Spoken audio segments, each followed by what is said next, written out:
I'd like to introduce Michelle Christie, and she is a fearless student of Theosophy, and we are very much looking forward to hearing her on this important topic of gratitude to the Guruparampara. And during the Q&A, Jim Tepfer has volunteered to help in the answering of the questions. So, Michelle, it's all yours. Thank you, Jonathan.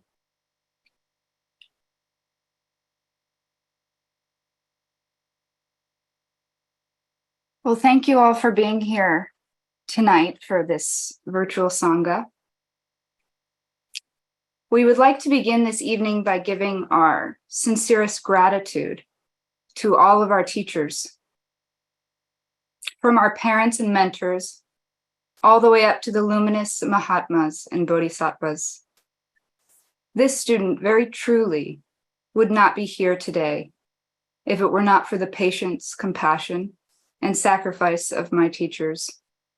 It is to them that I give thanks, and to them that any credit is due, if anything you hear tonight sparks some element within you that brings you closer to what is real, to the Ishtaguru within. The theme for this week is gratitude to the Guruparampara. This involves an incredibly sacred subject, and arguably the most important subject in all of Theosophy. It is the crux of all of our theosophical teachings and endeavors, both collectively and individually. It is also the golden thread that is sewn throughout the pages of the Secret Doctrine. It is a topic very dear to the founders of the United Lodge of Theosophists, and that has to do with not only the importance, but the necessity of gurus and chelas, spiritual teachers and disciples on earth. Our key questions to examine tonight are: what is the Guruparampara? In what way is gratitude a quintessential quality of the Guruparampara and a necessity for spiritual, mental, and physical evolution to continue? What is the meaning of gratitude, devotion, and fidelity to the Guruparampara? Now, this student does not claim to know the true meaning and answers to these questions, but we can together sift through the luminous words of our preceptors with a spirit of childlike wonder. First, we will consider a statement made by Sri Raghavan Iyer when speaking of the supreme teaching given by Sri Krishna on the Guruparampara. At the very beginning of the 4th chapter of the Bhagavad Gita, there is an extraordinary statement which is crucial to comprehension of the path towards wisdom. Having first established the inexhaustible nature of this yoga, Krishna states that the secret and sacred science was first communicated to Vivasvat, the primordial manifestation of the divine wisdom, within the vast cosmic depths, understood in the Kabbalah as the Ancient of Days, and in the New Testament as that which was in the beginning. It is eternal and yet a reflection of itself, is the first light in every great period of manifestation. It was transmitted through Vivaswata Manu, the essential root type of terrestrial mankind in existence, for millions of years. Then it was communicated to Ikshvaku, the mighty brotherhood of Mahatmas.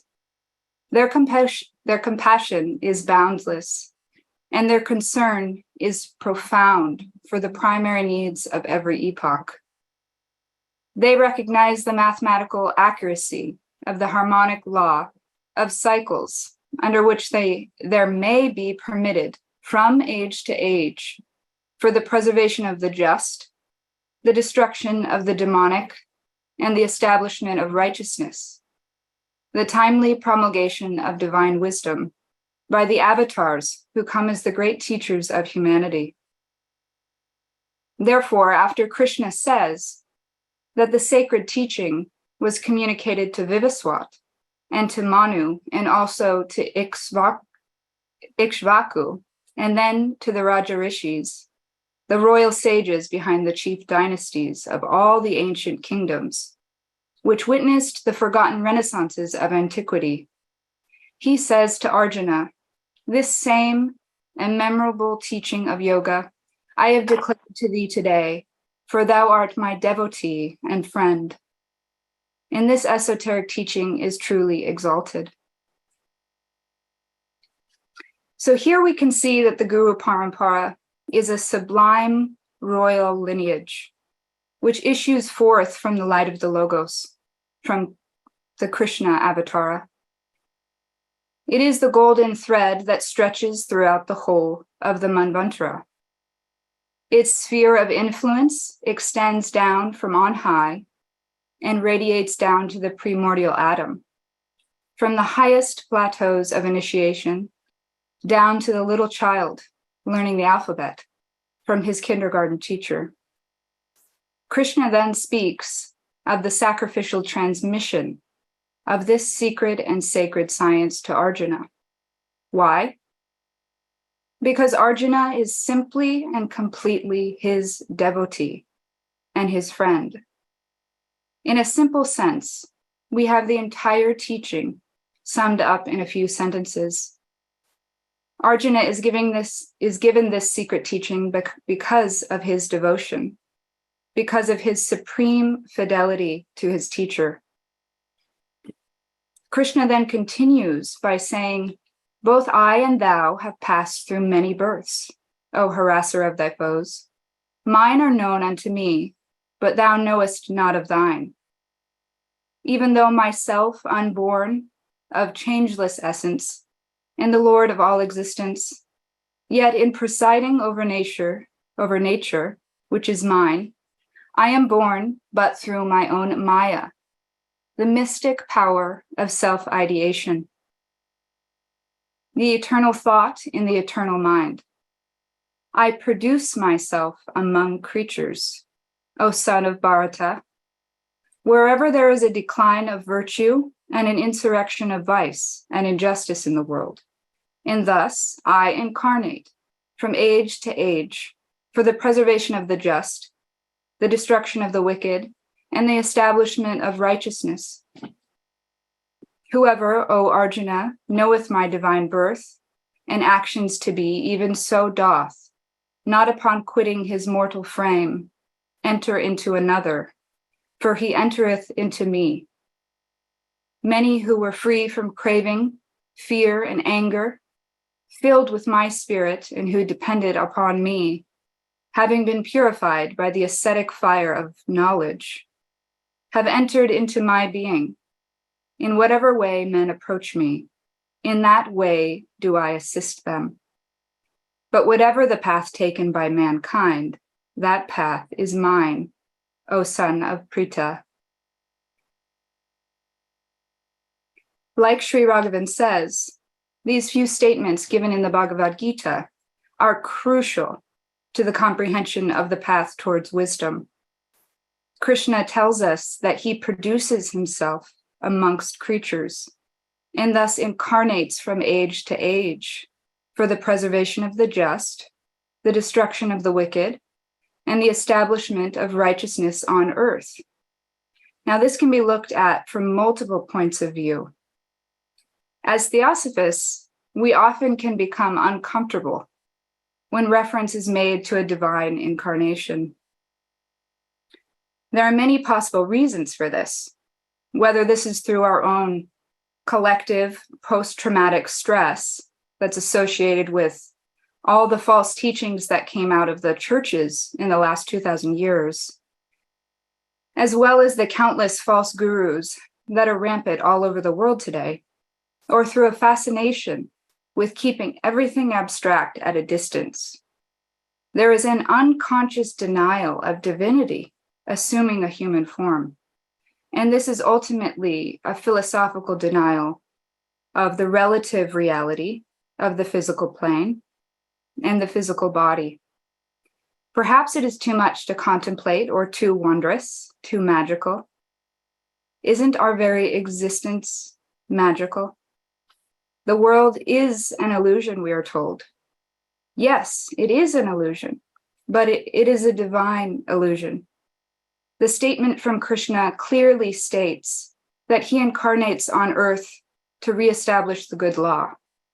And through his own Maya, we have a clear connection from the cosmic to the microcosmic, from heaven to earth.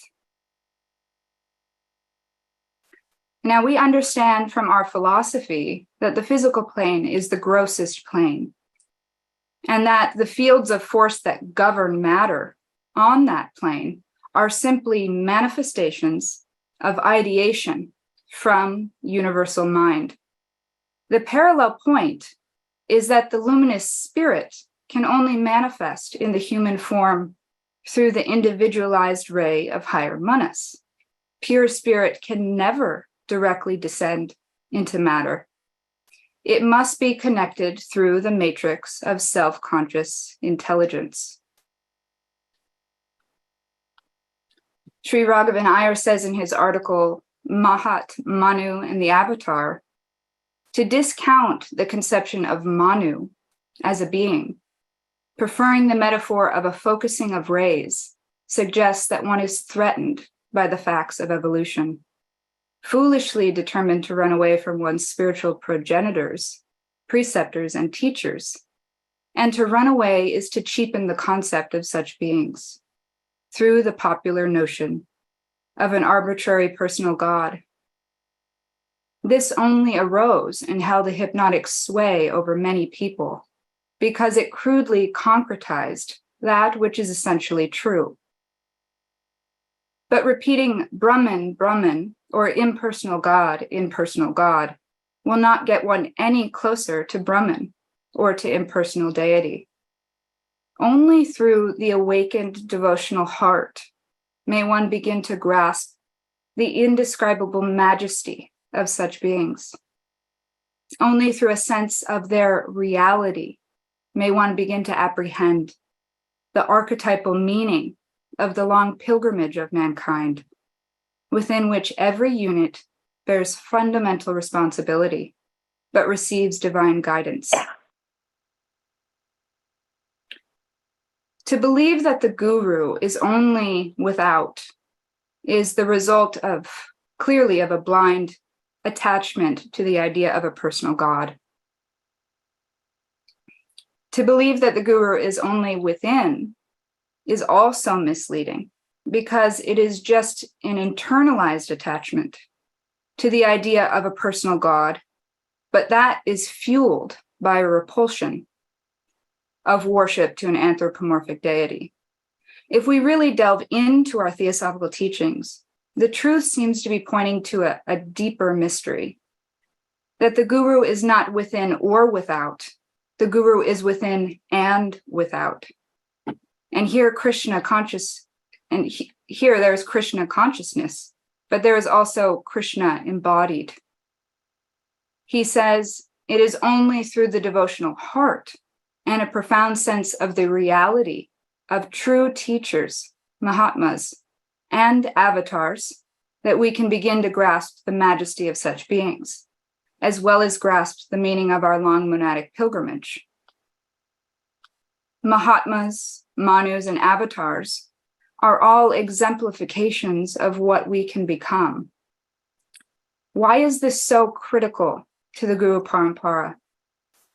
Because if we do not actually believe in the ideal embodied on earth, how will we ever have the hope of following in the footsteps of our predecessors? How will we as humanity ever be ready for Mahatmas and great teachers to grace our presence on earth if we do not believe that it is actually possible in physical form? In The Jewel and the Lotus, we find an exquisite selection from a fellow theosophist, Bhavani Shankar, and he mentions the Guruparampara as follows. True knowledge can be imparted by Jivan Muktas, forming the hierarchy of adepts, who awaken in the disciple the divine vision, spiritual clairvoyance, and transmit to him the light of the Logos. They form the Guruparampara, the highest of whom is described thus from the Dakshinamurti Stotra. Oh, the wondrous splendor beneath the banyan tree. There sits Guru Deva, a youth. The disciples are elders, the teaching is silence, and all doubts are dispelled. It is the light of the Logos, Daivi Prakriti, which keeps up the Guruparampara. For it is the spiritual light that is transmitted from Guru to the disciple when the time for real initiation comes.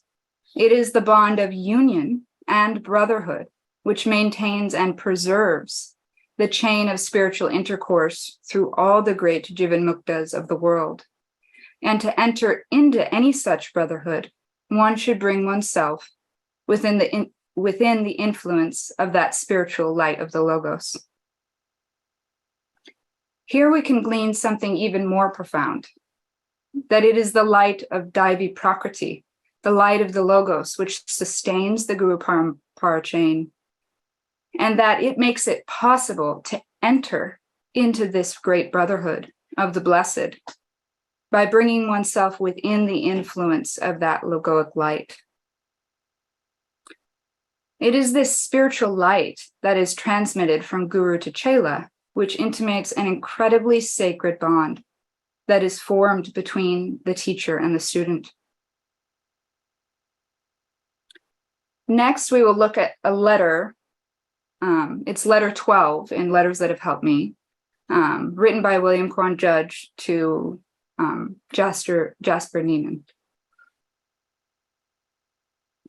So, from earliest times, among all but modern Western people, the teacher was given great reverence by the pupil, and the latter was taught from youth to look upon his preceptor as second only to his father and mother in dignity.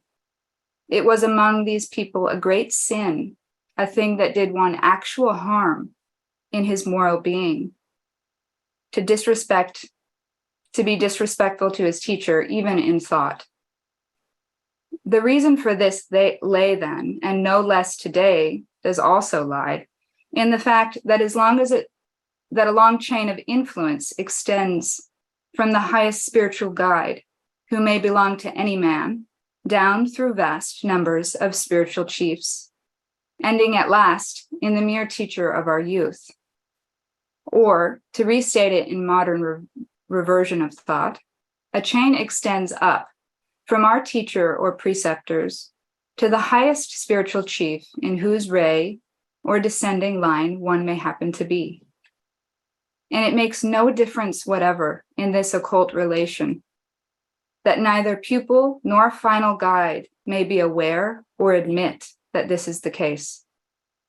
Thus it happens that the child who holds his teacher in reverence and diligently applies himself accordingly with faith does no violence to this intangible but mighty chain, and is benefited accordingly, whether he knows it or not. Nor again does it matter that a child has a teacher who evidently gives him a bad system. This is his karma, and by his reverent and diligent attitude, he works it out and transcends that erstwhile teacher. This chain of influence is called the Guruparampara chain. The guru is the guide or readjuster, and may not always combine the function of teacher with it. Here we can see that William Quan Judge describes the Guruparampara as a chain of influence that extends from our teacher, preceptor, or mentor, all the way up to the highest spiritual chief. He also describes the guru as a readjuster or guide, and conveys that a certain mental posture is critical to this relationship, a mental posture of reverence. Judge reiterates the same idea in letter number 13, in which he roughly describes the divisions of the Guruparampara.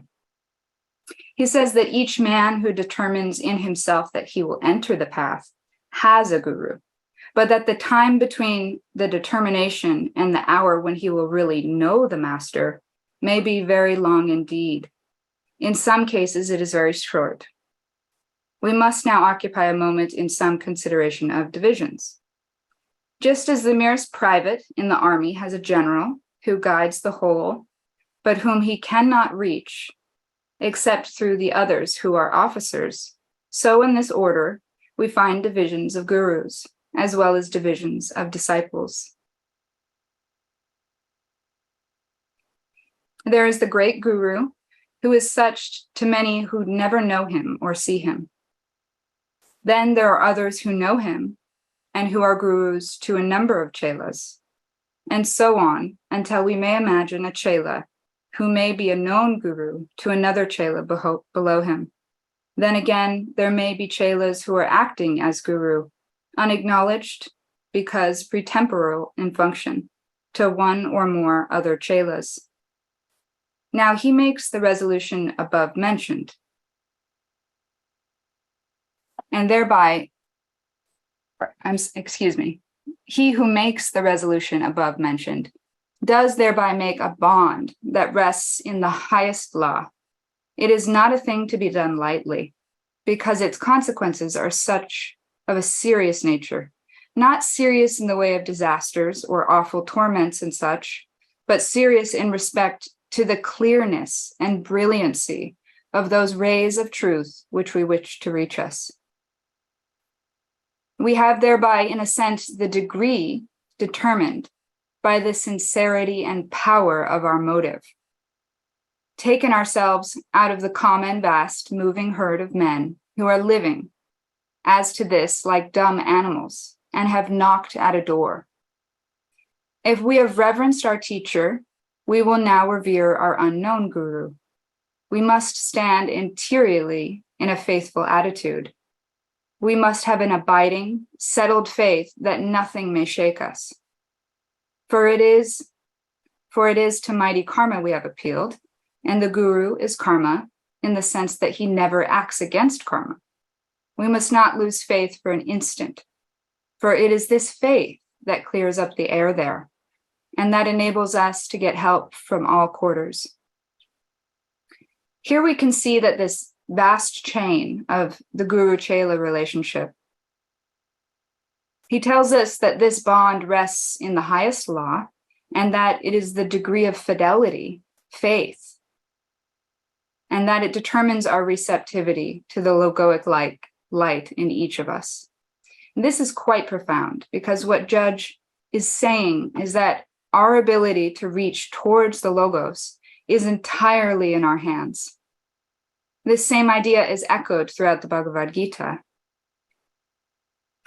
We must correct our mental posture and our mental conceptions to clear up this channel so that the light may be purely reflected.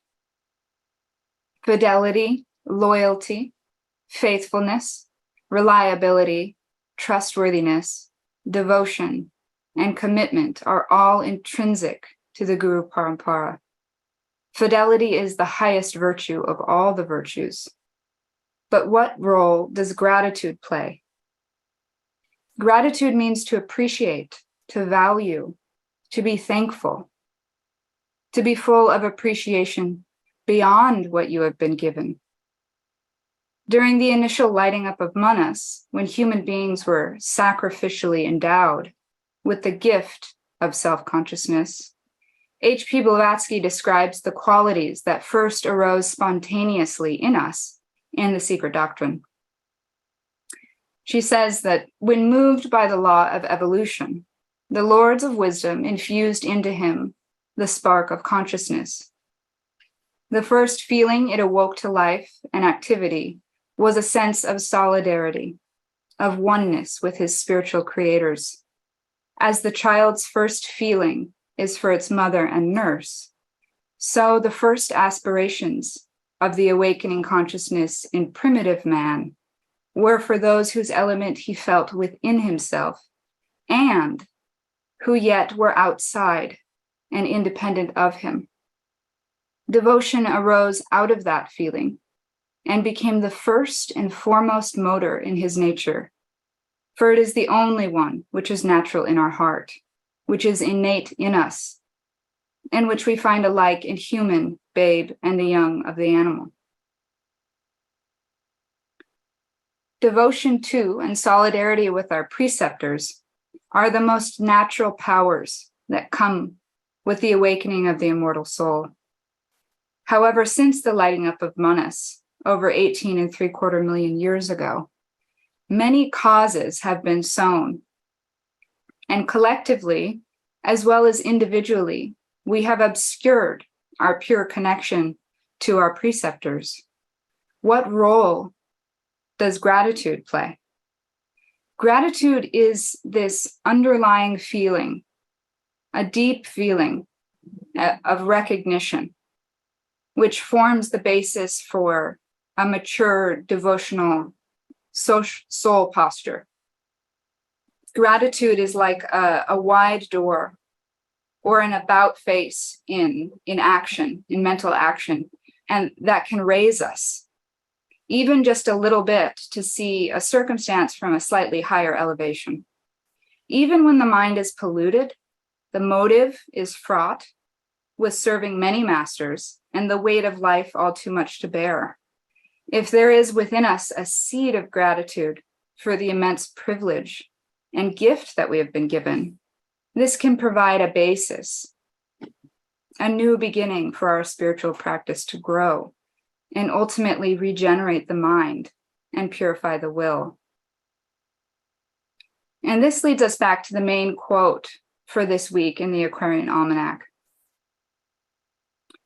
Any human being who can vibrate in mind, heart, and self to the tune of the great universal impulse of these mighty beings may serve as a focal point through whom some mitigation of human misery and some elevation of consciousness is possible.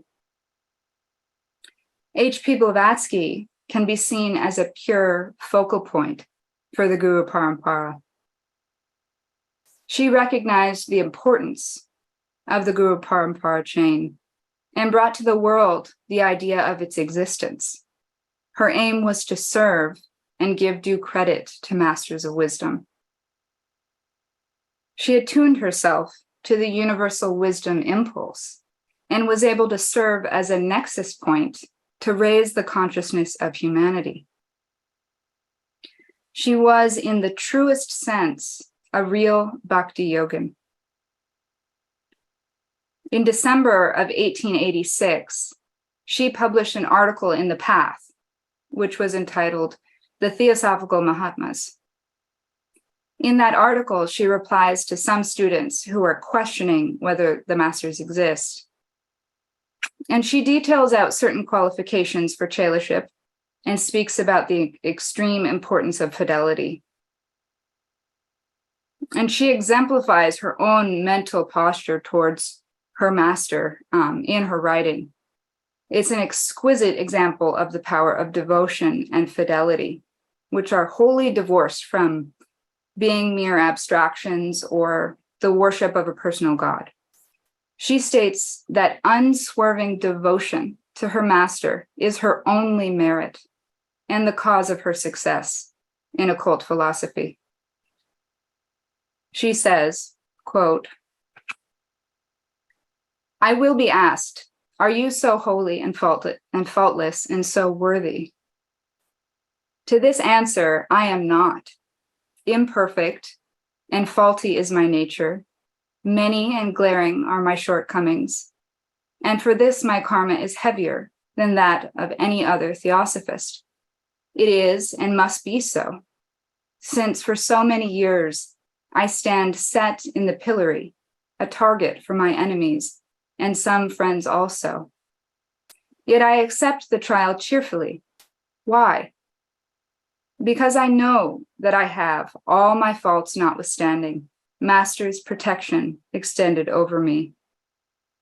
And if I have it, the reason for it is simply this. For 35 years and more, ever since 1851, that I saw any master bodily and personally for the first time, I have never once denied or even doubted him, not even in thought.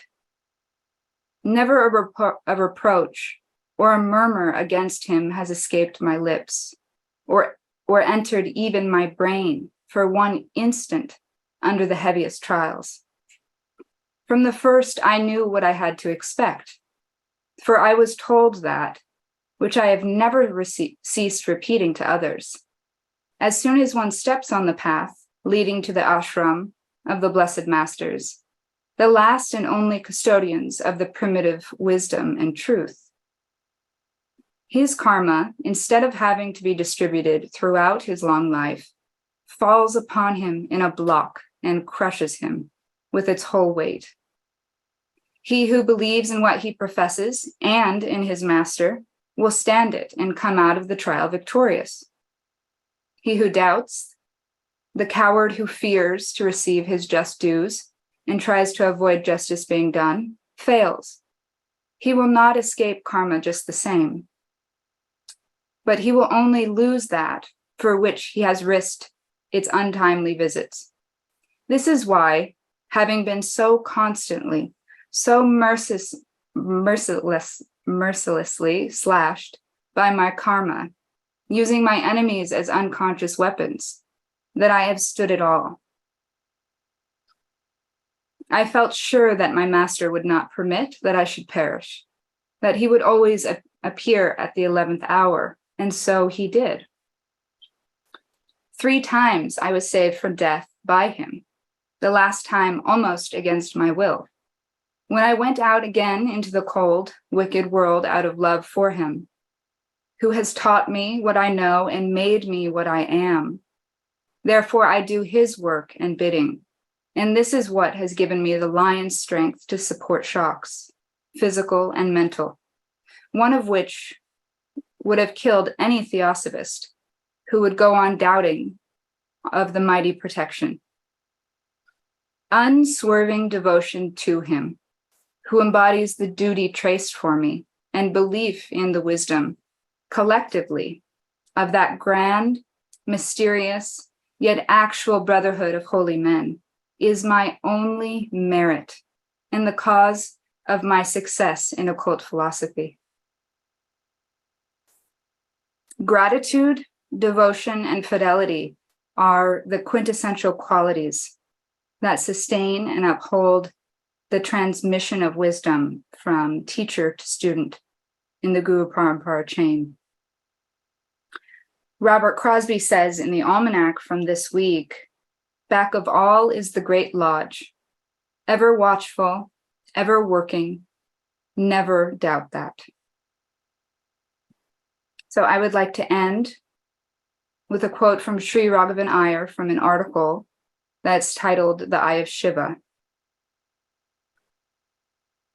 Thus, Dakshinamurti, the initiator of initiates, the paradigm of all sages, the supreme incarnation of Maheshvara, is himself unthinkable and unspeakable, like the Absolute.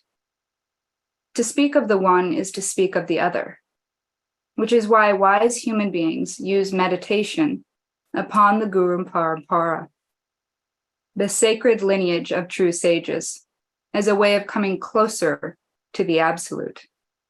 Every child uses the help of its mother or father or an adult to learn how to walk.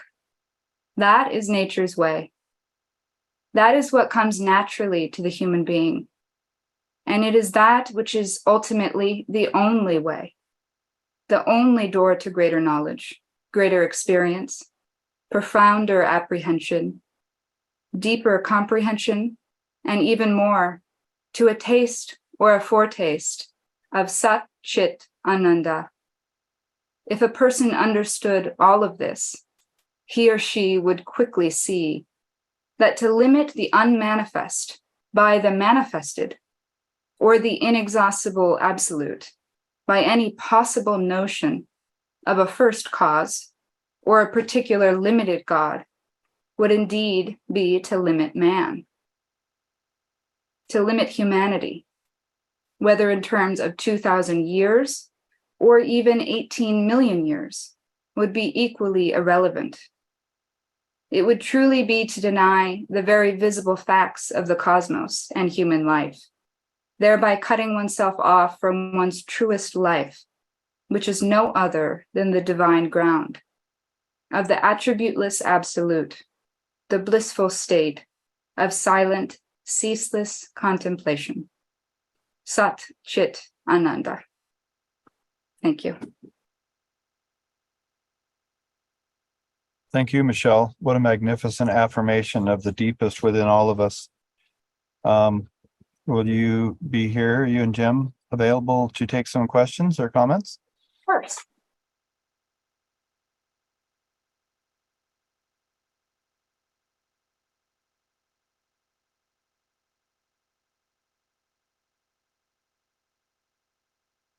I have a question.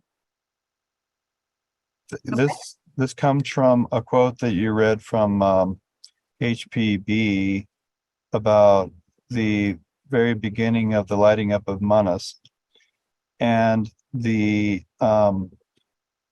preceptor or the manasas that lit up humanity were felt to be both within and without. That's a rough paraphrase, and somehow it occurred to me, the insight occurred to me that somehow that's what devotion is. That, in other words, if a little baby human being or anything, that has a mother, could feel that highest within and without, kind of somehow mysteriously synthesized, that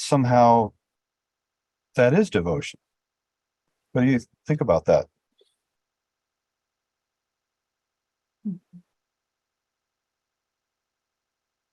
Yeah, that seems a very wonderful example. The symbiotic relationship between a parent and a child is probably in some way an analogy to the relationship between the higher and the lower in a human being. There's something about kind of pure love that is, as Plato says, what connects the celestial with the terrestrial, because love means that our sense of identity is instantly dissolved at the personal level when we feel a tremendous love, compassion, sympathy with another human being. The sense of self-regard goes away, and we don't have a sense of being separate or separated from that which we love and that which we feel to be a part of ourselves as well. So it's something very transcendent, I think, in a parent-child relationship. And one of the beautiful things about being a parent, and particularly true about mothers, is they're always willing to sacrifice their sense of personal identity or personal wishes or wants or whatever for the sake of a child, and for the sake of what they visualize the child to become in the future. There's a sense in which a mother is always helping to visualize what her child can become, and she's willing to sacrifice a great deal for it. And the receptive child who senses this assimilates this attitude and has a tremendous amount of trust in the wisdom of the mother. And even though they might have disagreements, as Judge did at times with HPB, it doesn't change the dynamic of the relationship, which is pure and transcendent and also full of promise, I think, for the redemption of the child and the mother.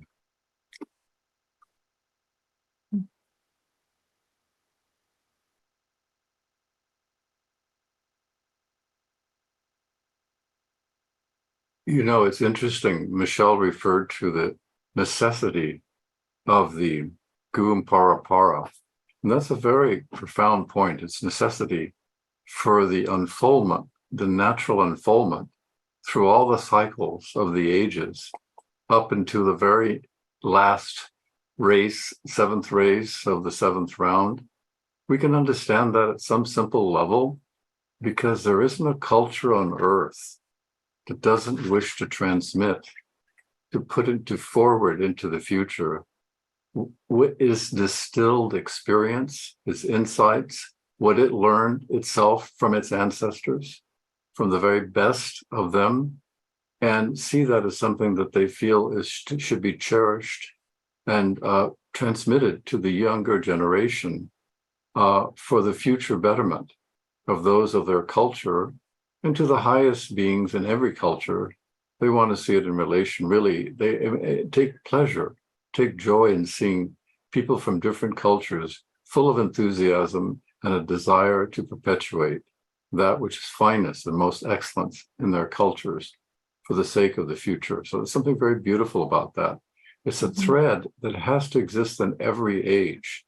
It doesn't matter that this is Kali Yuga, because the sacred teachings, the passing on of the light, like lighting a torch and passing it on, it never subtracts from the original light, but it has to be passed on in time, on earth, in a body. It can be in secret caves, caverns, schools across the globe. And it might be shrouded, might be hidden because it's Kali Yuga, but nonetheless, that teaching has to be sustained. If it's not sustained, everything ceases to be. So that wisdom is absolutely essential to the fullest possible possibilities of evolution.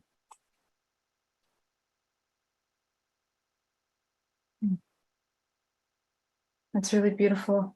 While you were speaking, I was thinking,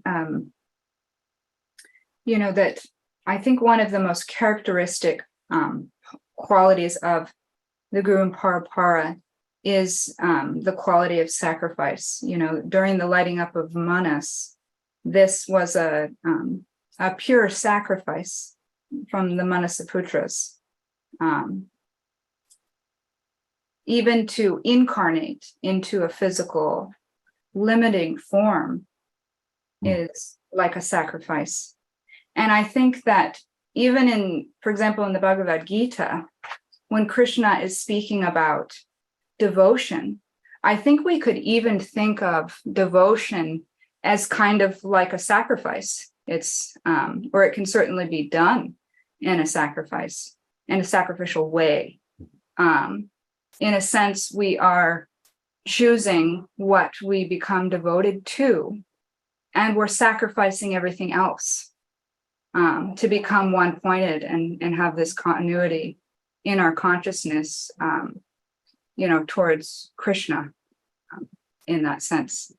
And so I think that this idea of sacrifice is so key to this topic. And it also reminds me of the quote from George William Russell on Tuesday. He says, "We could work like those who have made the great sacrifice." Yeah, very beautiful. Very helpful. We have a fearless questioner, Desiree. Hi there, Michelle. That was so beautiful. I especially appreciated the moment that we took to acknowledge our teachers. I want to get to the question of fidelity, not the question of it, but just sort of describe the various ways we can look at fidelity, because fidelity can also be the pureness of light, or we talk about it in radio transmissions. It's clear, it's without static, it's a perfect reflection. Is there anything that you can say to that in relation to faith that you haven't already said, which was a lot? Okay. Well, fidelity in relation to faith. Well, in the voice of the silence, there's that part where Blavatsky says that silence thy thoughts and fix thy whole attention upon the master, who is not seen but is felt. And I think that is really challenging, really difficult to do, because when we have become so enmeshed in this world, really mistaking, I feel like it's more like we have cases of false values. And to have fidelity, or to be true to something which you cannot see and is so intangible, I mean, that requires a great amount of faith and a great amount of courage as well. Because I'm sure that most people have noticed that when you do try to change anything, if you try to be one-pointed or devoted, true to something, there are a lot of forces that don't want to be in line with that, based off of habits and past impressions that we've made. Those all return back to us. And so, it takes a lot of courage to sift through that, and a lot of faith, because very often, these elements that return back to us are thoughts and feelings. And, you don't even know that you've forgotten, until you remember. And so do you have anything? Yeah, I'm wondering too, if we can get that, the connection, and that, and stays pointed on that reverence. Would that in some way transcend in our everyday interactions with people? Would the quality of reverence transcend in our everyday life? Like, do you mean by having a mental posture of reverence? Yeah, just being humble enough to be in that space of reverence. Yes. And of knowing that that we seek higher knowledge, that we are basically in a family. Mm-hmm. We're not separate from one another, and that we're being kind of not watched like scientific projects, but we're being brooded over out of loving care.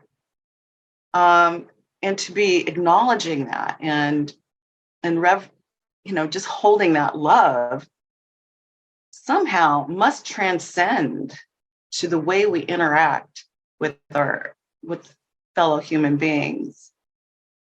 Oh, I completely agree with that. I think that, whatever we hold in our mind is like an offering in a way. What we hold in our mind is really a vibration, and that will attract whatever is equal to it. And so when we contemplate great beings, or the idea of the higher self, abstract ideas, like, for example, the last quote that I read from Sri Raghavan Iyer, he's speaking about meditation upon the Guruparampara, and that this actually can bring one closer to the absolute, which is, incredible, I think. And, just by shifting one's mental posture into, a mental posture of reverence and gratitude, there's some quality of reverence, gratitude, kind of these childlike emotions in a way that are just very natural. Very humble. They open us up. I mean, that's what I think gratitude is, like this very, I called it a wide door, because it's as soon as one starts to feel grateful, that implies a certain humility, and it's like a stone that leads to so much more deeper feeling.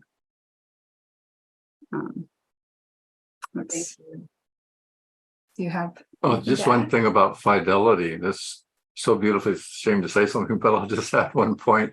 The beautiful thing about what HPB seems to be pointing to in her own unconditional, unequivocal commitment to her master, she's also indicating that an enlightened being embodies all the virtues.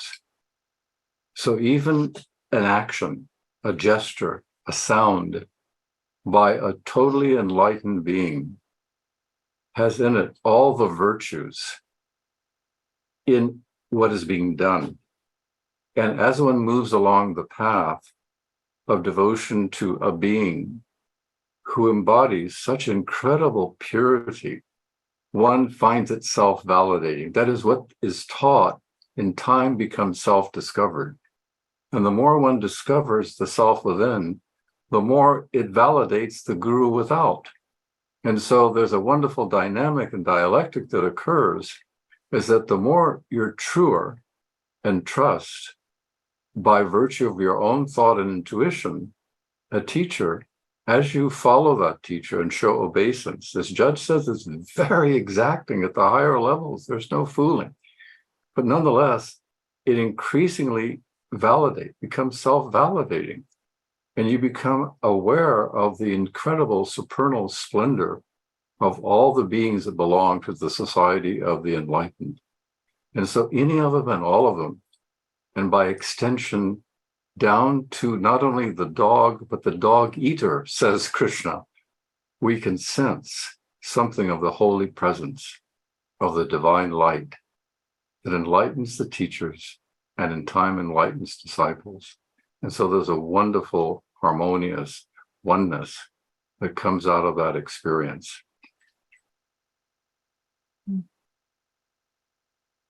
Ben's got his hand up. Yes, thank you, Michelle, and for that wonderful presentation, and Jim for those commentaries.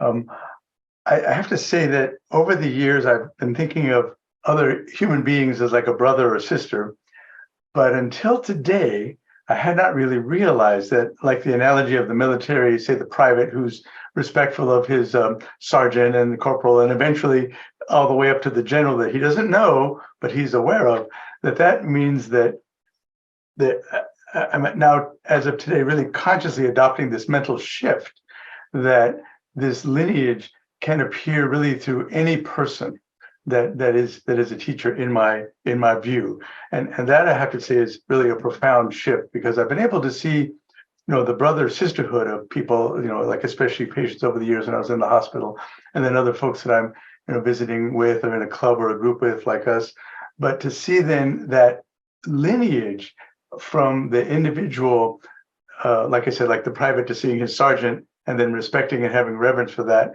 it's really a huge kind of like eye-opener for me. So I really want to thank you for that revelation in a sense. And then ultimately the general is going to be this this Manu, the Krishna, the Vivasvatu, it's hard to say that, Vivasvatu Manu, that being that's not a being, that goes up through the hierarchy. Is that the ray that we're attaching ourselves to, that logoic ray? Well, in the section that I read from Sri Raghavan Iyer, there's a wonderful article. You can find it on theosophytrust.org, and Mahat Manu and the Avatar. And he goes through kind of the very complex metaphysics of what this is. But part of what I read there, the earlier part that you were mentioning was from William Cohen Judge, where he's describing this, the general and private relationship. But in one second, let me find this. So from this article of Mahat Manu and the Avatar, he is saying that the concept of a Manu, we can't just look at it like in an abstract way, that it's really both. That we can look at it all depends upon the perspective. For example, like the plane that one is perceiving from. If you look from, a very low perspective up, it's going to look completely different than when it's on a more homogeneous plane. And so he specifically points out that the Manu is a being and does incarnate. And so that we have this similar idea in with Krishna, that he incarnated at the end of Kali Yuga. I mean, sorry, not that, at the very beginning of Kali Yuga, as to kind of, and he gave the teaching of the Bhagavad Gita for Kali Yuga, and also gave certain kind of impulsion to humanity, dealing with different hierarchies and things, way above my understanding and knowledge. But I think it's incredibly important that we see that teachers like that kind of a focal point of the universal mind can incarnate. I think that is incredibly important. And when we can kind of divorce ourselves from this idea that that a teacher is a person, like a personal, yes, they have a personal consciousness, but they can be working from such a grander, more homogeneous plane, so much beyond of what our current conception is, and doing work on completely different planes. I think that it's important to, I guess, be open to that idea. And I think when you meditate, when you can kind of get beyond the mind, the lower mind, these distinctions, they go away. I think a lot of these go away because one's raising in manas to the level of universal mind. If one can do that, it disperses, it's more homogeneous. And these little categories and divisions, they're not really that relevant in that way. Do you want to add anything? Well, just a footnote that you remind me, this is just a wonderful cascading answer from the heights. There were times in evolution, we can easily imagine and posit this to be true based on what HPB says too, that the very, very exalted beings existed in a form on Earth to start a civilization, to start a series of became founders of civilizations. They became mentors to vast numbers of souls, so that we can imagine that the coming of divine beings in a form, whatever the form was appropriate at that time, that we call physical, in order to give an exalted teaching. And HPB herself refers to the fact that a being that incarnates to give a true teaching is often on 3 planes of consciousness higher. And therefore, that's why there's a paradox that the greater the incarnation, the less there is incarnating, because it's so powerful. And it has to involve a whole host of beings. It's not a single being like we normally think of it. This kind of being would be together with a host, because it's doing all these things. If you take what Michelle is just saying so articulately and beautifully, that they are engaged in work on several levels. And therefore, there have to be hosts that are connected with those levels, which are carrying out the supernal spiritual visualization and intelligence of that being. And so what is going on is really what we see is just really the tip of the iceberg. Most of the time one can say, I really don't know what's going on, for good reason. But when you step back and think of it from this way, we see how in time you can enter to different orders of existence, different orders of time, different orders of experience, and come to understand the dynamic of what is unfolding before us, just like one studies a community and begins to understand the patterns of the community and the laws of the community. And so we can inhabit different worlds and understand, so to speak, the logic or the logos of that particular world. And this is what these great beings can master. So it's so marvelous when you think of it, because they're pointing to the fact that as evolution proceeds and as we go through future rounds, there are going to be conditions of spirit, matter, and mind that are so far beyond what we can even conceive of. And our nature of our consciousness and the heart and the enjoyment and the pleasure we take in being members of such vast civilizations and communities in the future will be so far remote from what we experience now, but we do get a sense of it. That's the nice thing about the flock. There's always a germ there. We always have some experience of the transcendent, which makes us realize it has to be real. Yes, thank you both. And I think this also helps me to understand the seeming paradox of the Friday afternoon Gita. We've been looking at chapter 12. And Krishna's asking, well, should we worship the nominal version of you, the abstract version, or the physical version that I'm seeing in front of me? And it sounds like it's really the lower mind that's making that arbitrary distinction. But as you were saying, that really in the higher mind, that distinction disappears. Maybe like the wave particle paradox of photons or something like that from physics. Yeah. Wonderful question, by the way.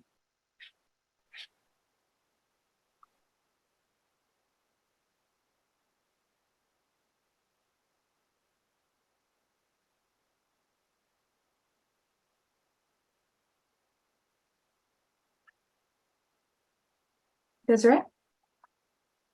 Well, I was just sitting here listening to you, and I was remembering the diagram that you did with all the circles. Oh, yes. Wait, a while back. But and then thinking of the manus and thinking, it's not just individual sutratmas we're developing, but this global sutratma. And I just see these teachers as these pearls on this global sutratma.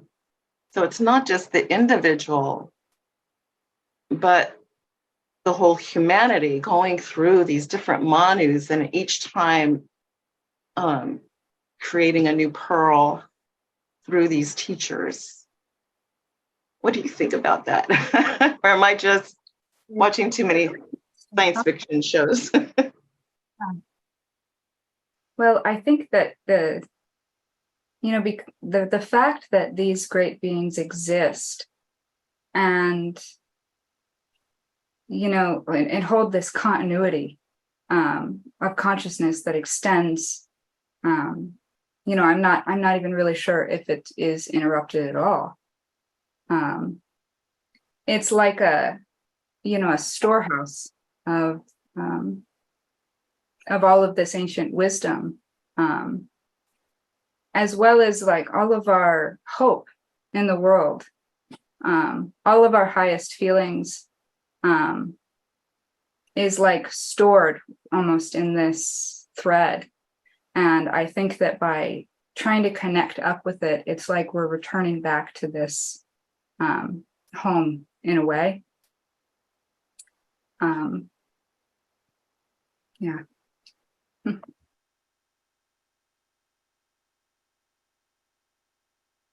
Thanks, Sylvia. Yes. Do you think? Go ahead, whoever was going to say something. No, you go ahead, Jim. No, I was just thinking how really we can understand a little bit when we get teachings like this.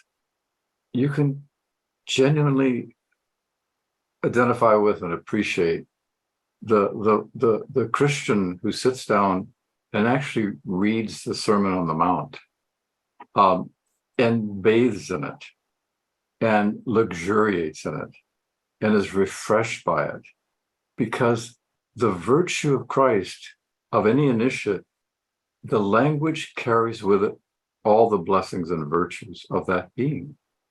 And when you reading it, it's like being in the presence in that moment with that being. That being is not separate from you at that point because he never was the body to begin with.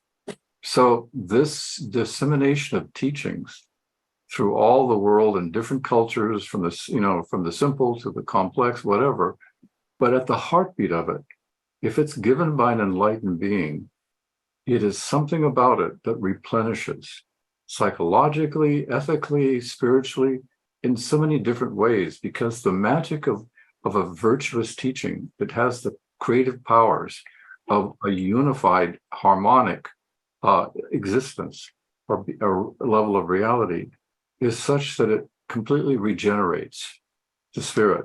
You do the Shiva-like work. When you look at the teaching and then you look at your life and your relationships, you can be Shiva. You can say, no, this has to go. No, this has to change. Yes, this is Ganesh. This is an auspicious sign. It's an obstacle, but it's something that helps me see I need to go in a different direction. But you go back to the teachings because they help you regain a new center and a new sense of optimism and a new sense of hope, because the Shiva work you do isn't just destructive. It helps you see through and beyond the illusions. And so you're able to be much more helpful. And the more you connect up with other people and see them as real, see them as being part of your world, and increasingly much more important than you and your world, then the spirits speak even more, so that it becomes self-recycling, self-perpetuating. So there's something quite beautiful about any and every teaching, that there's in it going to be the divine breath of that which is wholesome and pure, purifying and uplifting. And so that's the joy. Well, as a student of Theosophy, you can go and read a Jain teaching and be elevated by it, be enlightened by it, because it's there in one or another form. Mm-hmm. There's this wonderful passage in the Gupta Vidya where Sri Raghavan Iyer speaks about when one is reading a book, one is like encountering that teacher, and that it's important to link up while one's reading with this sort of mental posture with the author. And I think that by linking up to the mind of a teacher, it's, that mind is so vast, so much more universal. It's almost like mirroring or linking up manas to mahat in a way. And I think that is like the key really to elevating one's own manasic current and Buddhic current, and also merging the two. And this can be done with any great book, and I think especially the Secret Doctrine as well is kind of I just found that incredibly helpful when reading. Again, another magnificent point, a very profound point. It just reminds me of a simple example of those during the time of Muhammad. There was a very brilliant, erudite man, and he heard about Muhammad, but he said, what do you mean, Muhammad? He can't even read or write. He's ignorant, and he's a caravan driver. What can he possibly know? Why does he have all these disciples? And yes, I heard that he goes and gets instructions, and the Quran was actually written over 21 years, which really was dictated by Muhammad. Whenever he was under inspiration, he dictated it, and he had someone write it down on small pieces of paper, and that became in time the Quran, and then later on the Hadith, which is his commentary on things. But when this particular quasi-arrogant man finally sat down and read some of what had been written out at that time and became later the Quran, the more he read it, the Arabic was so eloquent that he fell in love with the beauty of the language. And how could an ignorant man who can't read or write dictate the most exquisite teachings And so through the love of the language and the seductive nature of the language, he ended up mining out some of the deeper meanings of what Muhammad was saying. And he became a deep devotee of Islam just because of the good is attractive. The power of the good is it attracts you, and it's called beauty. Beauty is nothing but the attraction of the good. And so when he encountered the good through the beauty of the language, he then began to see how God can speak through anything and anyone who's in the right frame of mind for it. Well, thank you, Michelle. Just absolutely magnificent. And thank you, Jim, for your clarifications and your footnotes, as you said, which were wonderful. And speaking of the Quran, I've met people who have said that you don't read the Quran, it's music. You listen to it. Wow. It's you sing it. That's what the person was saying. It has to be, and it's just pure. And that's the way this meeting was really, is pure music. So thank you both, really. And which reminds me of next week's topic, which is head learning and soul wisdom, the perfect theme to follow Guru, gratitude to the Guruparampara. So thank you all very much for your attendance and for your wonderful questions and you guys' wonderful commentaries and insights. Thank you. Thank you all. It's great, Michelle. Thank you. Thanks so much. Beautiful.